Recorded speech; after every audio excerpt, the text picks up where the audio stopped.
Welcome, one and all, to the Cock and Bull podcast, where once every 7 days I teach my older, more knowledgeable brother about something from world history.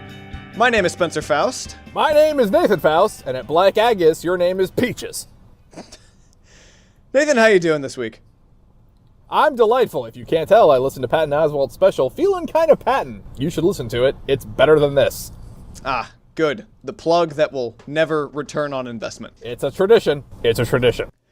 On October 2nd, 1887, Violet Constance Jessop was born in Argentina near the town of Bahia Blanca. Her parents, William and Catherine Jessop, were Irish immigrants, and Violet was their oldest of 9 children. Of course she was. Oh, sorry, Wait, quick aside. oldest of 9 children? Yeah, 3 of them died. That's just They got a it given, right though. on the first one? It very rarely takes on the first try. I'm fairly impressed. Also, Argentina. Is this what year is this? This is 1887. 1887. All right. I feel like they probably found cocaine by then. Violet, as the oldest child, was also the busiest. She spent most of her time helping her mother take care of her siblings, while her father worked as a shepherd. As the oldest child, I can tell you that did not carry through to the 21st century. I was not helping take care of any of you little fuckers.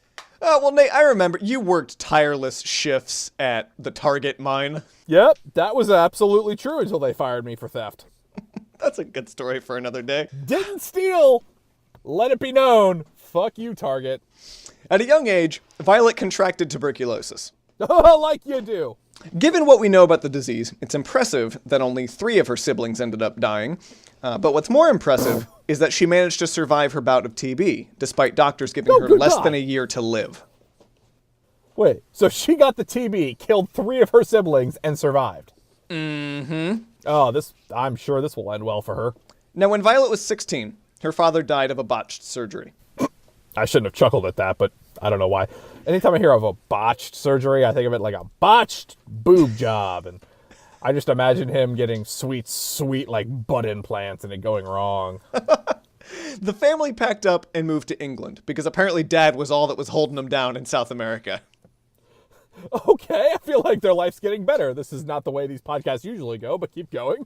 It was in England that Violet started attending a convent school, while her mother began work as a stewardess aboard the Royal Mail Line, a naval shipping company. Violet spent much of her time, again, taking care of her younger sister. The boys could take care of themselves at this rate, because we're talking about the late 1800s. Yep, late 1800s. You mean up to 4, you're a man. Violet's mother became unexpectedly ill, and so it fell on to Violet. No, it's the 1800s. Everyone's expectedly ill. And so it fell on to Violet to pick up the slack.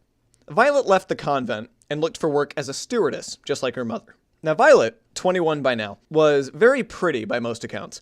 She had auburn hair, gray-blue eyes, and spoke with an Irish accent. At the time of reading this, or at least, 10 or 15 years ago, the profession of stewardess was dominated by a need for conventionally attractive people because, eye candy and sexism and whatnot. In the early 1900s, it was the other way around.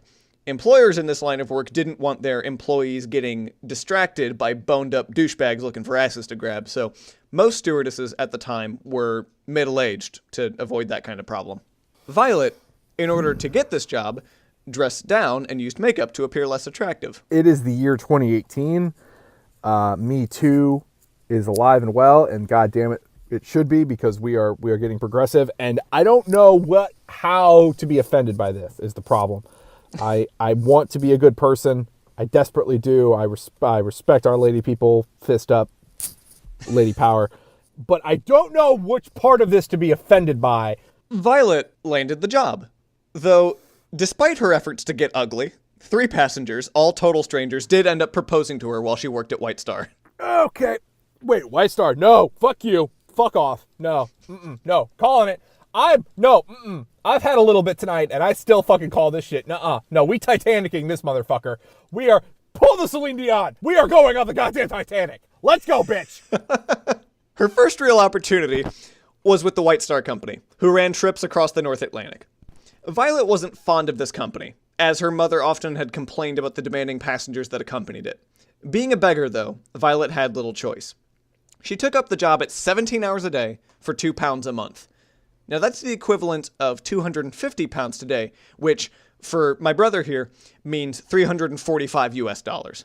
I am singing My Heart Will Go On in my head over and over and over again until you get to it. So the quicker you get there, the better for all. The White Star Company had a trio of Olympic-class liners, as they called them.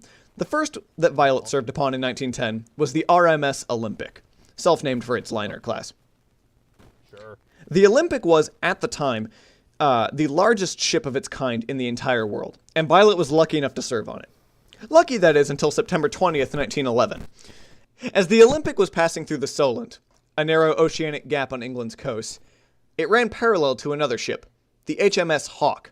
As Olympic turned to its left, the width of the ship took the commander of Hawke by surprise, and he had no time to course correct, so the Hawke's bow, which had been designed to sink ships by ramming them, collided with the Olympic's starboard side near the stern, tearing two large holes in Olympic's hull, above and below the waterline, resulting in flooding in two of the compartments. Despite this, Olympic was able to return to Southampton on her own, and nobody was killed.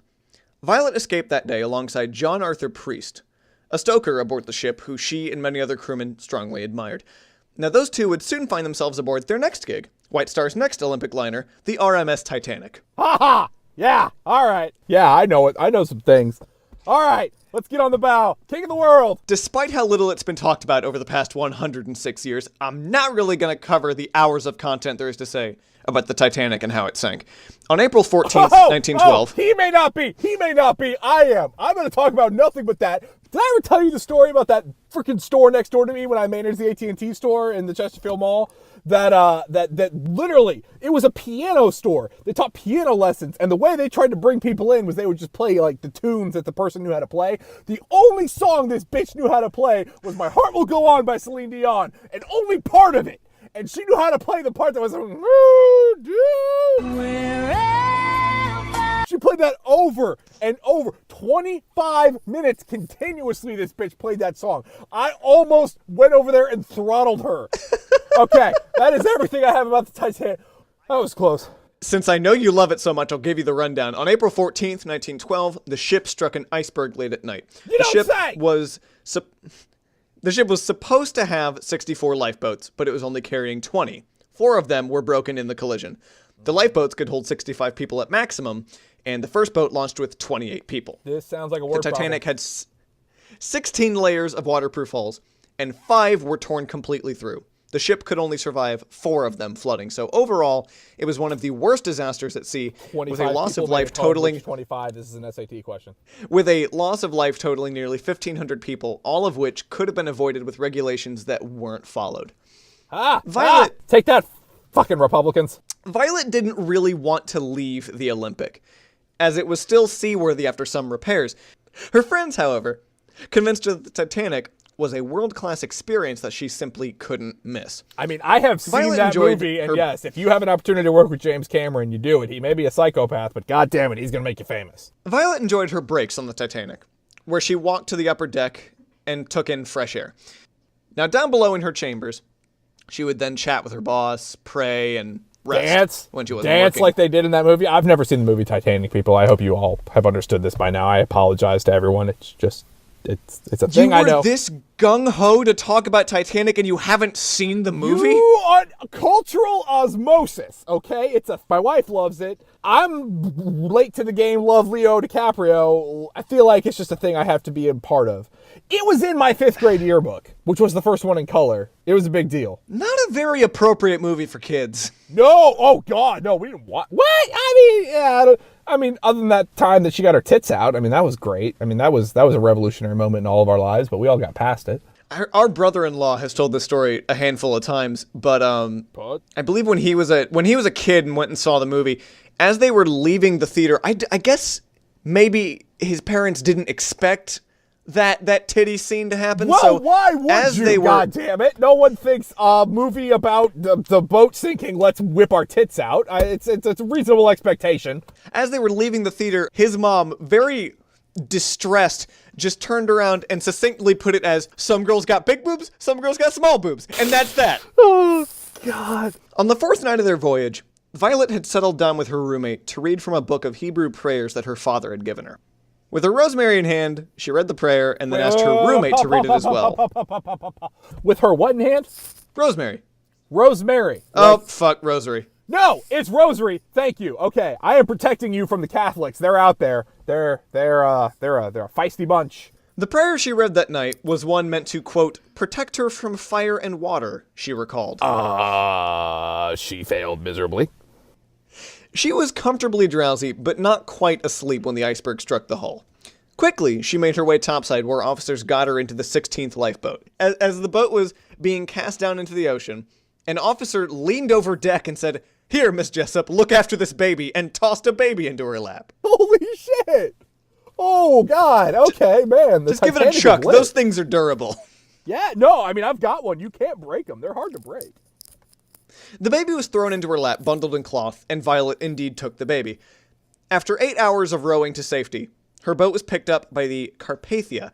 On deck, as Violet clutched the baby, a woman ran up and snatched the baby from her arms violently. Oh, Jesus. Apparently, the woman had set her baby down on the deck of the Titanic in order to grab something, and the moment she returned, her child was gone. Okay, hold on. Whoa, that was close. Oh, man, I went on a roller coaster ride there. One, who the fuck sets their baby down on the deck of the Titanic? Christ, God damn it. How? How is that a thing you do? And then you looked up and it's gone. And then how did that bitch get off the Titanic too? I've led to believe no one got off that boat. Quote, I was too frozen and numb to think it strange that this woman had not stopped to say thank you. I mean, for real, you saved my goddamn baby, and the first thing you go is snatch your baby back? Like, goddamn it, you stole my baby. But really, if you're that woman, don't you assume that she's the one that snatched your baby off the floor and ran off with it? Because if I'm trying to get off the Titanic, my assumption is babies are dead weight. Get the fuck off. Not, oh, let's grab some extra babies while we're at it. I'm rowing out into the ocean, and the last thing I need is an extra goddamn baby. I assume that she did what I did, which is drop the baby off and pretend I lost it, and then be like indignant later when somebody actually saved my baby. Anyway, this is the point where all the excitement in her life is over, so we just kind of wrap up with the other minor shit she did. Following the disaster, Violet was obviously a little bit shaken. After a few years, though, Homegirl still needed to make some bank, so she somewhat reluctantly jumped right back into the game. She found work with the Red Cross during World War I, and by 1916, she was sailing with the HMHS Britannic. No! Damn, man, why do you keep naming all the boats I know? The third of these Olympic-class vessels that White Star had used. So this is the triplet in the Titanic trilogy. Oh, yeah. Yeah, this is the third. This is our Revenge of the Sith. Bring it on, baby. This is our Back to the Future Part 3. Get on the train, baby. We getting on the train game. It was a hospital ship operated by the Royal Navy. Now, the Britannic was designed with the flaws of the Titanic in mind, so I'm sure that was a major load off of her mind. Yeah. We figured it out this time, guys. Third time's a charm.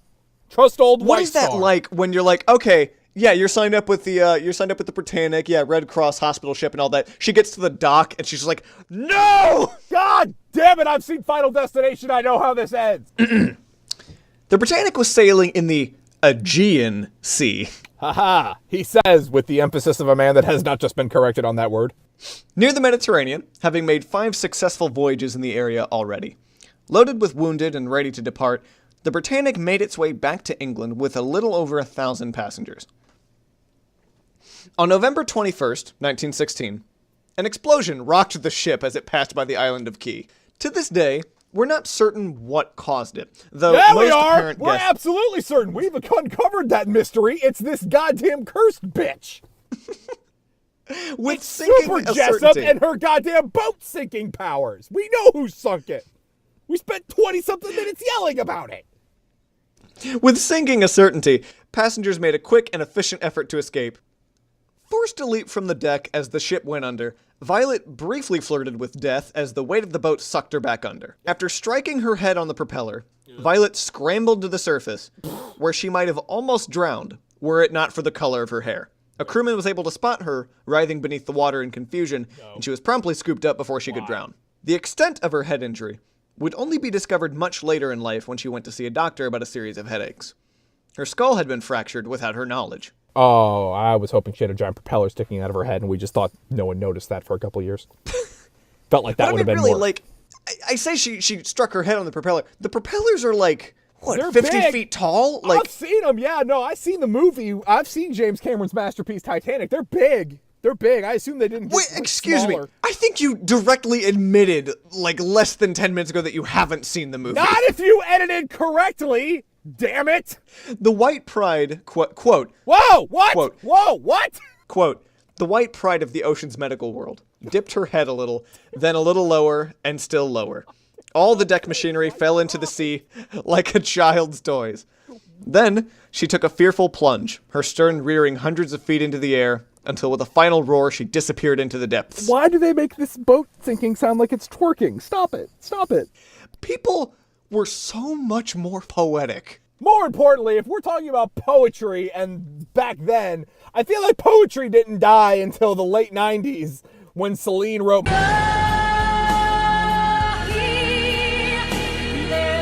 And we all stopped writing songs because we knew we had won at that point. Anyway, Violet survived.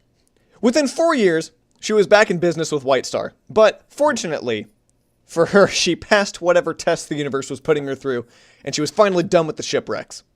Oh, why not? Why wouldn't she be? She would go on to have one shitty marriage in her 30s, and a tenure with the Red Star line, and then the Royal Mail line once again. Please, God, tell me the Red Star was run by the Russians. Like, I feel like it would just feel more appropriate. She took part in 2 around-the-world cruises, and would eventually retire in 1950. Some years after her retirement, Violet said that she received a phone call late one night from a voice she didn't recognize. A woman on the other line asked if she had rescued a baby on the night the Titanic sank, to which Violet answered yes.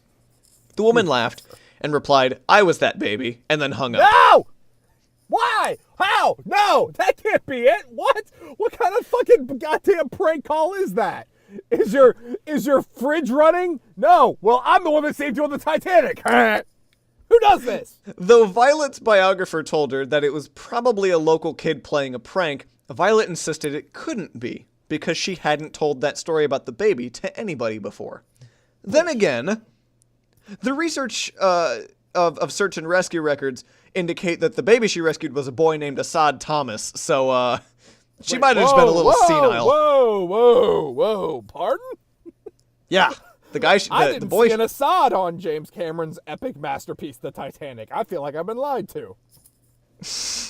When did they do roll call in that movie? On all 1,500 I don't know. passengers? Probably during the parts I didn't watch. We've established I haven't seen it. God damn it. Oh, no, Nathan, I'm sorry. I do remember the part. I remember the part where Rose is walking around on deck and she's talking to her handmaid and she's like, "I hate being rich. I wish I were poor." And then Jack comes out and he's like sketching her with charcoal or something. And then he like turns to his right and he just goes, "Hey, Assad, give me the drink." Wait, Assad's the bartender?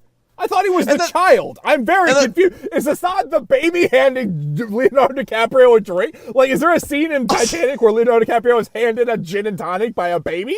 Well, Assad's actually, if you look at the behind-the-scenes lore with James Cameron, Assad is actually, it's baby-sized, but an adult's head. The extended universe Titanic novels. I remember those. I'm sorry. Yeah. He's got insular dwarfism, but in the weirdest way. He's got a young baby bod, but a full-grown adult head. That's uncomfortable. I feel like that doesn't benefit anybody. Oh, God. Damn. And her caretaker, in the confusion, set him down. Also, are we not going to highlight the fact that you saved my baby on the Titanic and you're going to claim you never told that story to anybody? That's the only story you told when you went out drinking at the bars. Yeah, I swear, she must have been just senile by this point, because not only did she believe that she rescued a baby girl, but, it was a boy. I don't know. It seems unlikely. I feel like she would have to be telling that story all the time. All the time. In 1971, Miss Unsinkable finally died of congestive heart failure, and so ends... 71? 1971. God She was born damn. in 1887. I remember back that far. God, all right, well, good. I mean, 84. Good, clean living 84 is a good boat age. Sinking will keep you alive. But yeah, she is she's the only person to survive the sinking of all 3 of the Olympic trio ships. She hit the triple crown of random boat fuckery. The worst award you can probably win. I can't imagine. She's the only one, really. Only one. I feel like literally yesterday morning I had to play a video of something with My Heart Will Go On underneath it, so I sincerely appreciate you giving me an opportunity to vent the rest of that out of my system. I want to thank Driftless Pony Club for letting us use their song There Were Buffalo on the Ark off the album Cholera. As well you should. Now, obviously, the beginning and end of this particular episode will be My Heart Will Go On by Celine Dion off the album My Heart Will Go On by Celine Dion. The Titanic soundtrack, parentheses, My Heart Will Go On. It's that one.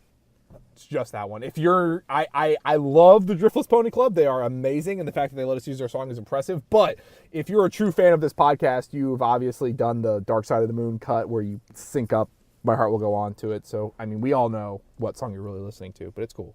Thanks, Driftless Pony Club. I appreciate you. If you want to get a hold of us for whatever reason, either to make Nathan say something or you can tweet at us. That is at CockandBullPod, all spelled out. If you want to get a hold of us for a sponsorship deal, Chevy, that's where you can find us. Just tweet us publicly, you know. Yeah. This was something. I'm waiting on your sign-off. You're waiting on my sign. My near, far,